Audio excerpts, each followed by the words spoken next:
The year was 1900. A Greek sponge diver named Elias Stadiatos dropped into the cold blue waters of the Mediterranean, near a small rocky island called Antikythera. He had made this dive hundreds of times. He knew what to expect. But when he reached the ocean floor that day, he found something that broke his mind. A shipwreck, ancient, filled with bronze statues, marble figures, pottery, and then something else. A corroded lump of bronze and rotted wood, encrusted with centuries of sediment. Archaeologists who examined it called it decorative. Unimportant. They were wrong.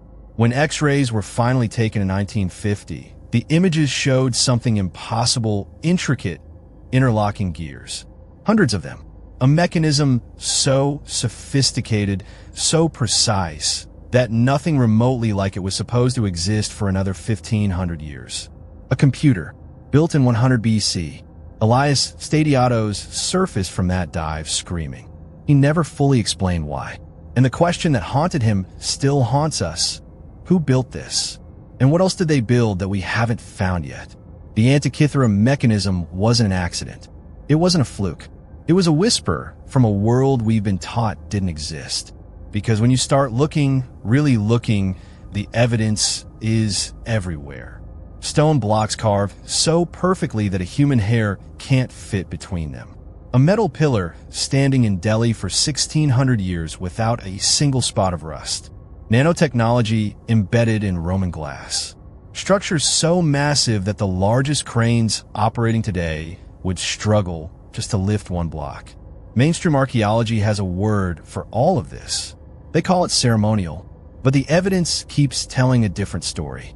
Here are 10 ancient technologies we still can't explain. Number 1. The Great Pyramid's precision. The Great Pyramid of Giza has stood for 4,500 years. It contains an estimated 2.3 million stone blocks.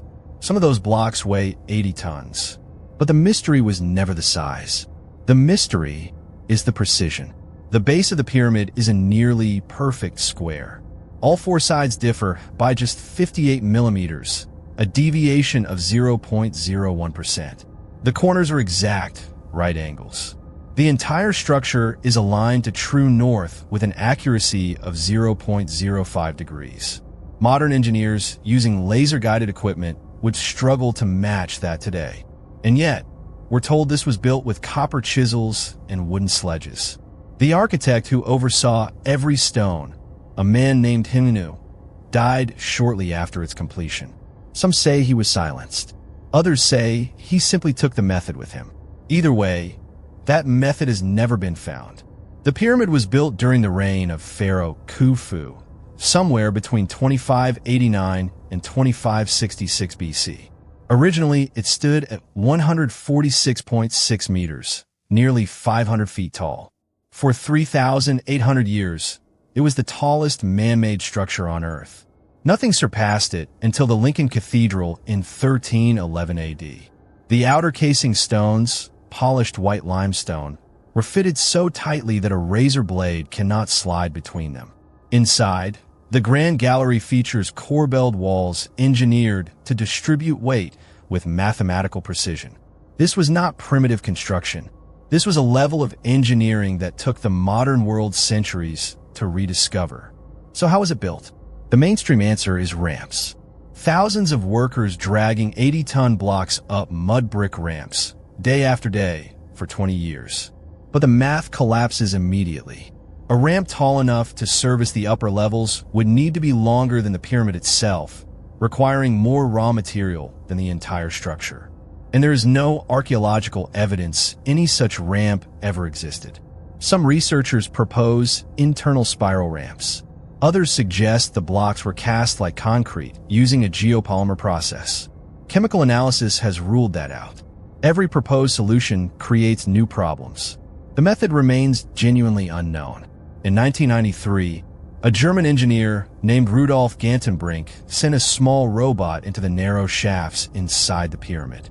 Deep inside the southern shaft, the robot found a stone door fitted with 2 small copper handles, blocking further passage. Egyptian authorities immediately halted the exploration. Gantenbrink was told to leave. When he applied to return, his permit was denied without explanation. In 2011, a new robot drilled through that door and found a second door directly behind it. The exploration was stopped again. Access has been tightly restricted ever since. What exactly is behind the second door has never been answered. In 2023, a team of scientists using muon tomography, a scanning method that uses cosmic ray particles to see through solid rock, detected a massive void sitting directly above the Grand Gallery. The space is roughly the size of a 200-seat passenger aircraft. It had never been detected before. The Egyptian government permitted the announcement. They have not permitted entry. Whether that void is a hidden chamber, a construction gap, or was something else entirely, no one outside a small circle of officials currently knows. The Great Pyramid is the most studied building in human history. After 4,500 years of scrutiny, we still cannot answer the most basic questions. How was it built? What are the shafts for? What is inside the hidden void? Who really designed it? The official story, copper tools, ramp systems, and organized labor, has holes that mainstream archaeology has never adequately filled. The pyramid doesn't just stand as a monument to Khufu. It stands as a monument to everything we still don't know. The pyramid is overwhelming by sheer scale.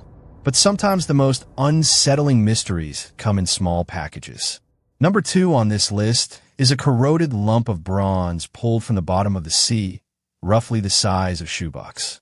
And it turns out to be the world's first computer, built 2,000 years before the Industrial Revolution. Number 2, the Antikythera Mechanism. In 1901, Greek sponge divers working off the coast of a small island called Antikythera pulled something strange from a shipwreck dating back to somewhere between 70 and 60 BC. Among the marble statues, bronze figures, and clay amphorae was a lump. Corroded bronze fused with rotted wood, cracked apart during recovery, and largely ignored. It was carried to the National Museum of Athens, where it sat in a storage room for 50 years. In 1951, a British physicist named Derek Price finally examined it closely. What he found inside that corroded lump stopped him cold. Gears. Dozens of interlocking bronze gears, arranged in systems of extraordinary complexity. A machine capable of predicting solar eclipses, tracking the movements of the sun and moon, and calculating planetary positions. A fully functional computer, built in 100 BC. Nothing remotely comparable would appear anywhere in recorded history for another 1,500 years. The mechanism is roughly the size of a shoebox. It contained at least 30 bronze gears, with teeth spaced to an accuracy of 0.1 millimeters. The front dial displayed the Greek zodiac alongside the Egyptian calendar. The rear dials tracked eclipse cycles across decades. Inscriptions etched into its housing described the movements of the planets in precise mathematical language. It was a portable, hand-cranked model of the cosmos, and the knowledge required to build it, precision gear-cutting, differential mechanisms, advanced astronomical modeling, was not supposed to exist anywhere on Earth at that time. In 2005, a research team used X-ray tomography to peer inside the surviving fragments. They found even more gears than Price had counted. The mechanism could track all 5 planets known to ancient Greek astronomers: Mercury, Venus, Mars, Jupiter, and Saturn. It could calculate lunar phases. It could forecast eclipses decades in advance. This was not a decorative object. This was a working scientific instrument of breathtaking sophistication. And then, at some point, the tradition that produced it simply vanished. If Greek engineers possessed this technology in 100 BC, why didn't it lead somewhere? Why no industrial revolution? Why no continuation? Some researchers believe the answer is darker than neglect. A mechanism this precise implies not one builder, but an entire industry, workshops, apprentices, accumulated knowledge passed across generations. That industry left no other trace. No surviving tools. No comparable artifacts. No written manuals. An entire technological tradition was erased so completely that for 2,000 years, nobody even knew it had existed. Today, the Antikythera Mechanism sits behind glass in Athens. the most studied ancient artifact on Earth. And we still don't know who built it, where it was made, or what else those hands created. That question has no answer, at least not yet. But Greece isn't the only civilization hiding impossible technology. Number 3 takes us east to Persia, to a simple clay jar sitting quietly in a Baghdad museum. A jar that may have generated electricity 2,000 years before Benjamin Franklin ever flew a kite. Number 3, the Baghdad Battery. In 1938, a German archaeologist named Wilhelm Koenig was sorting through objects in the basement of the National Museum of Iraq in Baghdad when he noticed something strange. A set of clay jars, each roughly 5 inches tall, dating from the Parthian period somewhere between 250 BC and 224 AD. Unremarkable on the outside, but inside each jar was a copper cylinder, an iron rod running through its center, and traces of a dried, acidic residue. Koenig recognized the configuration immediately. What he was looking at was a battery, a primitive but chemically functional electrobattery, over 2,000 years old. When he published his findings, the archaeological community responded with near total silence. The jars were quietly relabeled as ritual objects, but the science was unambiguous. Fill those jars with vinegar or fermented wine, and they generate a measurable electric current. The question that nobody in the establishment wanted to answer was simple. What were ancient people doing with electricity? There are at least 13 of these jars. They were found near Ctesiphon, the capital city of the Parthian Empire, in what is now modern Iraq. They date across a wide window, from approximately 150 BC to 650 AD. The design is consistent across all of them: a clay pot, a copper cylinder soldered with a lead tin alloy, an iron rod suspended in the center, and chemical evidence of acidic liquid. When properly filled, each jar produces roughly 1.5 volts of electricity. Not enough to illuminate a room, but more than enough for electroplating, the process of coating one metal object with a thin layer of another, like gold over silver. Koenig's hypothesis was that these batteries were used for exactly that, and the physical evidence supports him. Artifacts recovered from the same region and same time period show extraordinarily thin, even layers of gold on silver objects, layers that match electroplating far more closely than the mercury gilding method officially credited to that era. Researchers have built working replicas of the Baghdad battery and successfully electroplated small objects using them. The experiment works. The Parthians understood how to generate electricity, direct it, and apply it to precision metalwork. Which raises an obvious question. If they had that, what else did they understand that we haven't found yet? The mainstream response was swift and final. Ritual objects, sacred scroll containers. The copper cylinder and iron rod were coincidental. The acidic residue was irrelevant. The working replicas proved nothing. The Volta timeline, electricity officially discovered in 1800, had to be protected. And then, during the 2003 invasion of Iraq, the National Museum was looted. The original Baghdad batteries vanished. Some were stolen. Some were likely destroyed. A few researchers believe they were deliberately removed. The evidence that could have forced a serious investigation is gone. Only photographs and replicas remain. The official story stands unchallenged, and the jars themselves exist now only as a ghost in the archaeological record. But if the Baghdad battery is small enough to carry in one hand, number 4 is its complete opposite. A single stone, never finished, never moved, weighing 1,200 tons. The unfinished obelisk of Aswan, and the mystery of why it was abandoned. Number 4, the unfinished obelisk. In a granite quarry on the eastern bank of the Nile, just outside the city of Aswan, there is a stone that has been lying in the ground for 3,500 years. It was never finished, never moved, never named. It is simply called the unfinished obelisk. If it had been completed, it would have stood 42 meters tall and weighed an estimated 1,200 tons, more than 3 times larger than any obelisk ever successfully erected in Egypt. At some point during its carving, a crack appeared in the granite. The project was abandoned. The workers walked away, and the stone has been there ever since, still partially attached to the bedrock, waiting. But the crack isn't the mystery. The mystery is everything that happened before the crack. Because what those workers achieved before they left should have been impossible. The obelisk was commissioned by Hatshepsut, one of the most powerful pharaohs in Egyptian history, around 1500 BC. The quarry at Aswan was famous for producing the finest granite in Egypt, hard, dense, unforgiving stone. The plan was to carve the obelisk in a single piece directly from the living bedrock. Workers cut narrow trenches around the stone, trenches barely wide enough for one person to stand in. And then, according to the official theory, they drilled holes along the base, inserted wooden wedges, soaked the wedges with water, and waited for the expanding wood to crack the stone free. Simple, primitive, logical, except the trenches are smooth. The surfaces are flat, the angles are exact, and the consistency of the work across the entire surface of a 1,200-ton stone suggests measurement, planning, and engineering at a level that copper chisels and intuition cannot explain. The quarry floor around the obelisk is littered with dolerite pounders, rounded balls of an even harder stone used to pound and shape the granite surface. Thousands of them, but the marks they left on the obelisk are uniform. Same depth, same spacing, same angle, across the entire surface.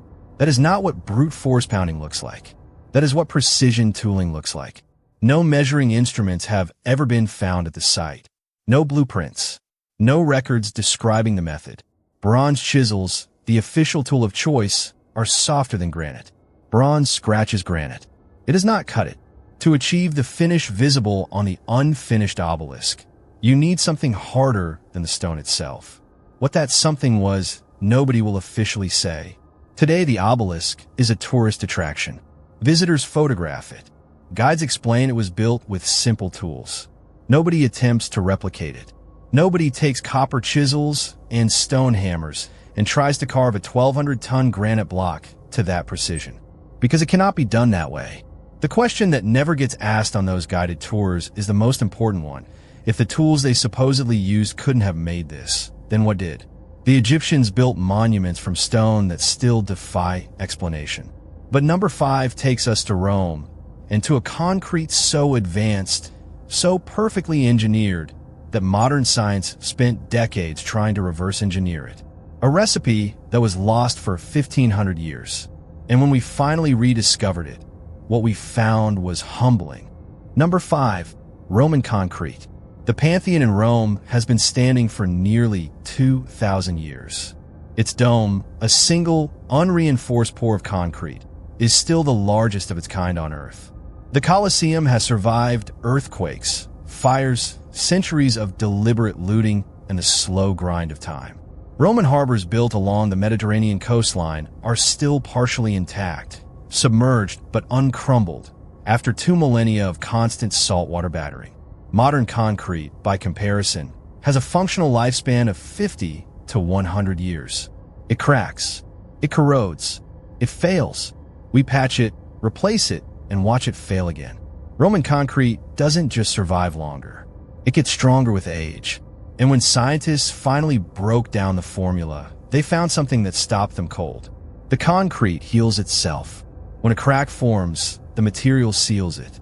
A self-repairing building material, engineered 2,000 years ago, lost for 15 centuries, and only rediscovered recently. The Roman formula had a name, opus cementitium, and it was used from roughly 300 BC until the collapse of the empire. The ingredients sound simple: lime, water, volcanic rock, and volcanic ash. That ash, called pozzolana, sourced primarily from the region around Pozzuoli near Naples, was the element that changed everything. When pozzolana combines with lime and water, it triggers a slow chemical reaction that produces a mineral called tobermorite, which reinforces the concrete at a molecular level, binding it tighter over time rather than weakening. The Romans didn't understand the chemistry. They had no microscopes, no periodic table, no material science. They simply observed that structures built with this particular ash outlasted everything else. And they kept using it. In 2023, a research team at MIT published a study that finally explained the full mechanism. The Romans had used a technique called hot mixing, combining quicklime directly into the aggregate at high temperatures rather than pre-slaking it with water. This created tiny white mineral fragments scattered through the mixture, which researchers had previously dismissed as impurities or poor craftsmanship. They were neither. When a crack forms and water seeps in, those fragments dissolve and recrystallize as calcium carbonate, physically sealing the gap from the inside. The concrete repairs itself. The Romans had engineered this process 2,000 years before the concept of self-healing materials existed in any laboratory. The formula vanished somewhere in the chaos following Rome's collapse. Whether it was destroyed with the libraries buried in monastery archives, or simply forgotten as civilization fragmented, the result was the same: 1,500 years of inferior building. We constructed bridges that crumbled, harbors that eroded, roads that fractured. The Romans had already solved every one of those problems. We just stopped listening. The Romans built to last forever. But in Peru, a different civilization built something far stranger, not to last, but to be seen. Seen from a height no human being in the ancient world should have been able to reach. Number 6 is a mystery that only makes sense from above. Number 6, the Nazca Lines. In the coastal desert of southern Peru, someone spent roughly 1,000 years drawing pictures in the dirt. Not small pictures. A hummingbird 300 feet long. A spider stretching 150 feet across. A monkey with a perfectly rendered spiraling tail. A condor with a wingspan of 400 feet. And a strange figure carved into a hillside, arms outstretched, round head, staring upward, that locals have called the astronaut for decades. These drawings cover more than 450 square kilometers of desert floor. They were created between 500 BC and 500 AD, a civilization that had no telescopes, no aircraft, and no satellite imaging. The figures are detailed, proportionally accurate, and in many cases only fully visible from several hundred feet in the air. The question that archaeology has never cleanly answered is the most obvious one. How do you draw something you cannot see? The Nazca culture lived on the southern Peruvian coast from around 200 BC to 500 AD. They were sophisticated people, skilled weavers, talented potters, capable engineers. The lines themselves were made by a straightforward process, removing the dark iron oxide-coated surface stones to expose the pale yellowish soil beneath. Thousands of those stones were cleared and stacked along the edges of the figures, where they still sit today.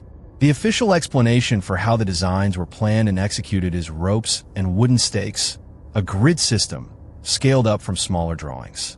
Simple, logical, and completely inadequate to explain lines that stretch for miles in perfectly straight trajectories, crossing valleys and hills without deviation, or figures whose proportions remain accurate at a scale no ground-level sightline could verify. In the 1970s, an American researcher named Jim Woodman began studying the hillside figures, the ones where terrain distortion should have made accurate rendering impossible from ground level. The figures weren't distorted. They were perfect. Woodman concluded the creators must have had aerial perspective to correct the angles. He proposed that Nazca had developed hot air balloons, constructed from the same tightly woven textiles the culture was already famous for producing. He built one using only materials available to the Nazca and flew it successfully over the desert. The balloon worked. The theory was testable, physically demonstrated, and supported by Nazca pottery depicting flying figures and textiles showing what appear to be airborne vessels. The academic establishment classified it as fringe research and moved on. Today, the Nazca Lines are a UNESCO World Heritage Site. Tour planes fly over them daily. Guides explain the rope-and-stake method with quiet confidence. Nobody attempts to replicate a 300-foot geometrically accurate figure using only ropes and wooden stakes, because the result would immediately expose how insufficient that explanation is. The lines are 2,000 years old, perfectly preserved by the desert's dry stillness, and completely silent about the intelligence that made them. But if the Nazca Lines are the largest mystery on this list, number 7 is the smallest. A drinking cup, Roman roughly 2,000 years old, about the size of your hand. And embedded inside its glass are particles so small they require an electron microscope to see, particles that make the cup do something that modern nanotechnology only achieved in the 20th century. Number 7. The Lycurgus Cup. In room 41 of the British Museum in London, sitting behind protective glass, there's a Roman drinking cup that does something no glass object should be able to do. Hold it up with light hitting the front face, and it glows a deep jade green. Rotate it so the light passes through from behind, and it turns blood red. The same object, the same glass. Two completely different colors, depending entirely on the direction of the light. The Lycurgus cup dates to somewhere between 300 and 400 AD. It depicts the mythological death of King Lycurgus, trapped in a tangle of vines. For centuries, curators and scientists admired it as a masterpiece of Roman craftsmanship without understanding why it behaved the way it did. In the 1990s, researchers finally examined a tiny fragment under an electron microscope. What they found inside the glass rewrote the boundaries of ancient capability. The glass contained nanoparticles, particles of gold and silver ground down to approximately 50 nanometers in diameter and suspended through the material in precise ratios. 50 nanometers is roughly 1,000th the width of a human hair. The Romans had manipulated matter at the near atomic level. 1,600 years before nanotechnology existed as a scientific concept. The cup belongs to a category of Roman luxury glasswork called cage cups, where figures are carved away from the surface and left connected to the body by thin glass bridges, an already extraordinarily difficult technique. But the nanotechnology embedded in the material itself operates on a different level entirely. At 50 nanometers, gold and silver particles interact with incoming light in ways that bulk metal never does, scattering specific wavelengths depending on the angle of the source. To achieve this effect deliberately requires knowledge of optics, precise control of particle size during grinding, exact ratios of the two metals, and careful management of temperature during the glassmaking process. The Romans had no electron microscopes, no spectrometers, no materials science literature. And yet the ratios in the Lycurgus cup are not accidental. The effect is too consistent, too controlled to be a lucky mistake. The cup is unique. No other surviving piece of ancient glass shares this property. That fact alone is treated as evidence it was a fluke, a one-off accident by a craftsman who stumbled onto something he didn't understand. But accidents at 50 nanometer precision don't happen by accident. Someone understood exactly what they were doing. That person's name is lost. Their method is lost. The cup they left behind sits in a museum display case, labeled as late Roman decorative art, its deeper implications quietly filed away in academic footnotes where they trouble no one. Modern scientists have since replicated the color-changing effect using lasers, electron microscopes, and controlled laboratory atmospheres. The Romans had none of those tools. The question of how they achieved the same result without them is asked occasionally in research papers and almost never in public. The cup is a masterpiece. Everyone agrees.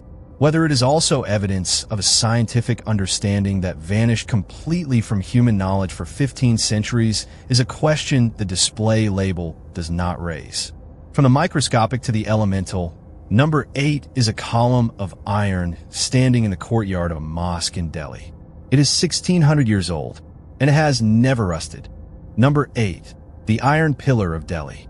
In the courtyard of the Quat ul-Islam Mosque in Delhi, there's an iron pillar that has been standing in the open air for 1,600 years. It is 7.2 meters tall. It weighs over 6 tons. It has endured monsoon seasons, temperature extremes, humidity, and the slow atmospheric corrosion that destroys iron structures within decades. It should be an unrecognizable lump of rust by now. It is not. The surface of the pillar is almost entirely corrosion-free. Its inscriptions are still legible. Its form is still intact. Modern iron structures built 100 years ago are in worse condition. Metallurgists who have studied it know why it resists rust. What they cannot explain is how anyone in 400 AD produced iron pure enough to make that resistance possible. The pillar was erected by King Chandragupta II of the Gupta Empire, sometime around 400 AD. It originally stood at a temple dedicated to the god Vishnu in central India, and was relocated to Delhi in the 13th century by a ruler who recognized it as something extraordinary. The iron in the pillar is approximately 98% pure. To put that in context, modern iron produced with industrial furnaces, controlled atmospheres, and advanced refining techniques rarely exceeds 99% purity. The ancient Indian smiths who forged this pillar achieved near-industrial purity using hand-operated bellows, charcoal fires, and manual hammering. The remaining 2% of the pillar's composition contains trace amounts of phosphorus, silicon, and sulfur, elements that turn out to be the key to everything. Within the first few years of the pillar's existence, those trace elements triggered the formation of a microscopically thin crystalline layer on the surface, a compound of iron, oxygen, and hydrogen that researchers have identified as White. That layer acts as a permanent barrier against further oxidation. The rust stopped before it could begin and has not progressed since. The phosphorus content was the critical factor. But here is what makes the achievement genuinely remarkable. Phosphorus makes iron brittle. Any modern metallurgist would tell you that adding phosphorus to structural iron is something you avoid. The Gupta smiths added it deliberately, at precisely the level needed to trigger the protective layer without compromising the structural integrity of a 6-ton column.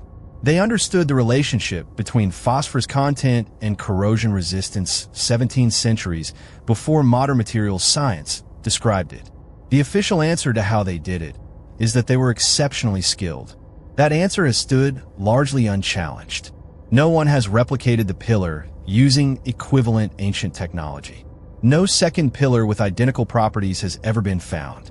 The knowledge that produced it was held by a small circle, passed carefully through generations, and, at some point, through war, through displacement, through the ordinary fragility of unwritten knowledge, it simply stopped being passed on.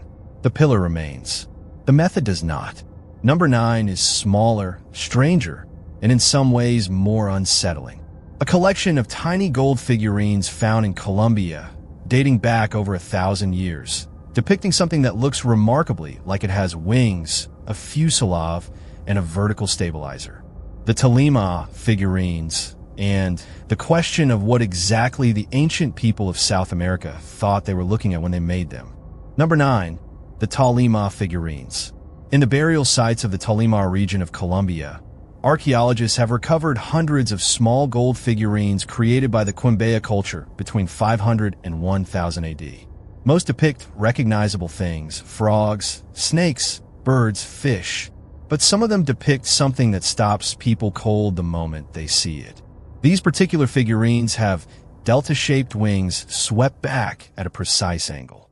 They have a streamlined, tapered fuselage. They have a vertical stabilizer rising from the tail, identical in function and placement to the tail fin on a modern aircraft. They have what aeronautical engineers identify as canards, small forward-mounted wings used for stability control. They look with a directness that is difficult to argue away, like jet fighters. Small, gold, 1,000-year-old jet fighters sitting in museum display, cases labeled as decorative animal figures. The Quimbaya were skilled goldsmiths working in gold and tumbaga, a gold-copper alloy, producing objects that range from a few centimeters to around 20 centimeters in length. The figurines in question were found in funerary contexts, suggesting ceremonial or religious significance. Some researchers have pointed to this as evidence they were purely symbolic, artistic representations of birds or insects given stylized form. That explanation works comfortably until you look at the specific features. Birds do not have vertical stabilizers. Insects do not have delta wings with the precise sweep angle visible on these figurines. No known animal, living or extinct, has the combination of aerodynamic features present on the most aircraft-like of the Tolima pieces. In the 1990s, a German model aircraft builder named Algund Einbohm decided to test the question directly. He constructed a scaled replica of one of the figurines, added a small propeller and a radio control system, and flew it. The replica was stable in flight. It was maneuverable. Its aerodynamic profile performed like a functional glider. Boom and colleagues who replicated his work argued that the figurines were not stylized animals, but scale models of real flying craft. Objects that Quimbeya had either seen, inherited knowledge of, or designed themselves. The aerodynamics were not accidental. The design worked. The mainstream response was immediate and consistent. The figurines are zoomorphic. They depict animals. The aircraft interpretation is a projection of modern bias onto ancient art. This position is stated with confidence in every museum that houses these objects. The label never mentions the flight tests. It never acknowledges the vertical stabilizer. It never asks why a stylized fish or insect would independently arrive at an aerodynamic profile that functions in a wind tunnel. The question is not considered worth asking, and so it remains unasked. The figurines are in the museums. The replicas flew. The official answer is insects. And somewhere in that gap between what the evidence shows and what the label says, the real mystery lives. But if the Tolima figurines are unsettling, number 10 is something else entirely. A site in the highlands of Bolivia, nearly 4,000 meters above sea level, where massive stone blocks were cut, drilled, and fitted together with a precision that modern industrial machinery would struggle to match. A place that has no satisfying explanation. A place that, the more carefully you examine it, the more it seems to suggest that the history we were taught is missing something enormous. Puma Punku, and it breaks everything. Number 10, Puma Punku. High in the Bolivian Andes, an altitude of nearly 12,000 feet above sea level, there is a field of broken stone that has no satisfying explanation. The site is called Puma Punku. It is part of the larger Tiwanaku complex, a pre-Columbian city that flourished near Lake Titicaca between 500 and 1000 AD. From a distance, Puma Punku looks like a ruin, scattered blocks, collapsed walls, fragments of a structure long destroyed. But walk among those blocks and look closely at what you are actually seeing, and the word ruin starts to feel completely inadequate. These blocks were not stacked. They were machined. The corners are geometrically perfect. The angles are exact. Interior grooves are cut at precise 90-degree angles with a consistency that does not waver across their entire length. Circular holes are drilled with a straightness and smoothness that modern drill bits would be proud of. Some blocks contain interlocking fastener recesses, H-shaped channels cut into the stone so that adjacent blocks could be locked together without mortar. This is not ancient construction. This is manufacturing. And the people who are officially credited with building it did not have the tools to do it. The Tiwanaku civilization had no iron. They had no steel. They had no wheel. They had no written language, no pulley systems, no draft animals capable of moving 100-ton loads. The andesite blocks, one of the hardest stones on Earth, harder than granite, were quarried from a source 10 miles away, across a body of water. Some of those blocks weigh over 100 tons. They were transported without wheeled vehicles, shaped without metal harder than bronze, and fitted together with tolerances of 1/16 of an inch. Bronze cannot cut andesite. It scratches it. To produce the interior angles, the drilled holes, the interlocking channels visible on these blocks, you need rotary cutting tools, precision measurement instruments, and controlled material removal. You need, in short, technology that the Tiwanaku are not supposed to have possessed. And yet the blocks are there, sitting in the Andes, waiting for an explanation that has not come. When the Spanish arrived in the 16th century, Puma Punku was already a ruin, already broken, already ancient in its destruction. The Spanish did not understand what they were looking at. They dismantled sections of the site and used the stones to build a church. They placed blocks without comprehending their original function, stacking pieces of a system they had no framework to understand. Archaeologists who came later fared little better. Attempts to reconstruct even a partial section of Puma Punku have consistently failed. The blocks are too precisely interdependent, too specifically shaped for their original configuration, to be reassembled without knowing the complete design. The site defeated the Spanish. It has defeated every reconstruction attempt since. And it continues to sit there, broken and silent, in the thin Andean air, defying every explanation offered for it. The official story is bronze tools and patient labor. That answer has been repeated in guidebooks, documentaries, and university lectures for decades. Nobody demonstrating that answer has ever taken a bronze chisel to a block of andesite and produced a 90-degree interior channel to 1/16th of an inch tolerance. Nobody has drilled a hole through andesite with a stone tool and achieved the cylindrical precision visible in the Puma Punku blocks. The explanation is stated. It is not shown. It is not tested. It is simply repeated because the alternative that someone built this with technology we cannot account for is a conclusion that dismantles too much of what we think we know about the ancient world. And that is the thread that runs through every entry on this list. The Great Pyramid, aligned to true north with laser accuracy. The Antikythera Mechanism, a computer from 100 BC. The Baghdad Battery, electricity 2,000 years before Volta. The unfinished obelisk, precision stonework with tools that couldn't have made it. Roman concrete that heals itself and outlasts everything we build today. The Nazca Lines, drawn to aerial perfection by people with no aircraft. The Lycurgus Cup, nanotechnology embedded in Roman glass. The Iron Pillar of Delhi, 1,600 years without rust. The Tolima figurines, aerodynamic profiles that fly in modern wind tunnels. And Puma Punku, machine stone at 12,000 feet, built by a civilization with no iron, no wheel, and no written record of how any of it was done. The pattern is not subtle. Across every continent, across thousands of years of separate human history, we find the same thing, evidence of capability that exceeds what the official timeline allows. The mainstream response to each of these is the same. Dismiss, relabel, restrict access, repeat the approved explanation, and move on. But the stones don't move.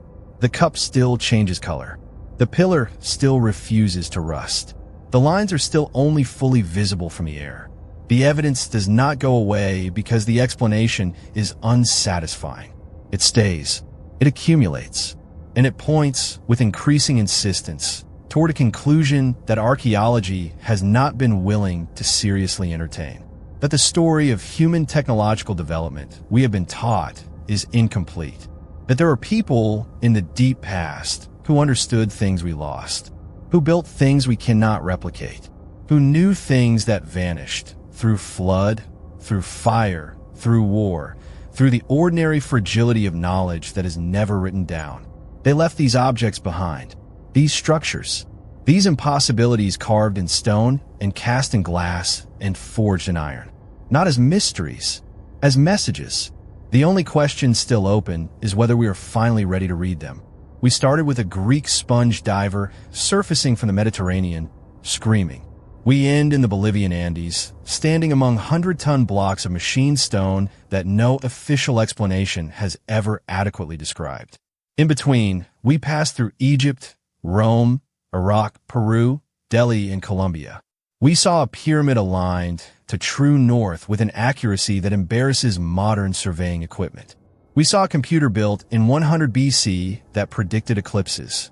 We saw clay jars that generated electricity 2,000 years before the Industrial Revolution. We saw concrete that heals its own cracks, lines that only make sense from the air, glass infused with nanotechnology, iron that refuses to rust across 16 centuries, and gold figurines with aerodynamic profiles that fly in wind tunnels. The pattern is not a coincidence. It is not a collection of flukes. It is a body of evidence pointing in one direction. Ancient people were not primitive. They had electricity. They had computers. They had nanotechnology. They had metallurgy that in some cases surpasses what we produce today. And then somehow it was gone. The question was never whether they were advanced. The question is what happened to them. And what happened to us? The tragedy is not the loss itself. Civilizations fall. Knowledge disappears. That is the brutal arithmetic of history. The real tragedy is that we have been taught to dismiss the evidence they left behind. We inherit a story that places us at the peak of human achievement, that progress moves in a straight line from primitive to advanced, and that we are the end point. Every artifact on this list contradicts that story directly. The past was not a simpler time. It was a time of people who understood things we are only now beginning to rediscover. And the most uncomfortable question of all is not how they built these things. It is why we were taught to forget that they did. The forgetting continues today. Sites are lost to development. Artifacts sit in basement storage rooms, uncatalogued and unstudied. Research that challenges the approved timeline is quietly deprioritized. But you have now seen the pattern. You know what the evidence shows. You know what questions are not being asked. That knowledge matters. Remembering is not passive. It is the first act of resistance against a story that was never complete. So here's the question we leave with you. Of these 10 technologies, the pyramid, the mechanism, the battery, the obelisk, the concrete, the lines, the cup, the pillar, the figurines, and Puma Punku, which one do you think is the most impossible? And what do you think happened to the people who built it? Leave your answer below. The most compelling theory gets pinned. Next time, we go inside the libraries that were burned, the forbidden texts the Vatican collected, sealed, and buried, the secrets they contained, and why certain people did not want them read. Subscribe so you're there when it drops. Keep watching, keep asking, and keep questioning everything you were told was settled.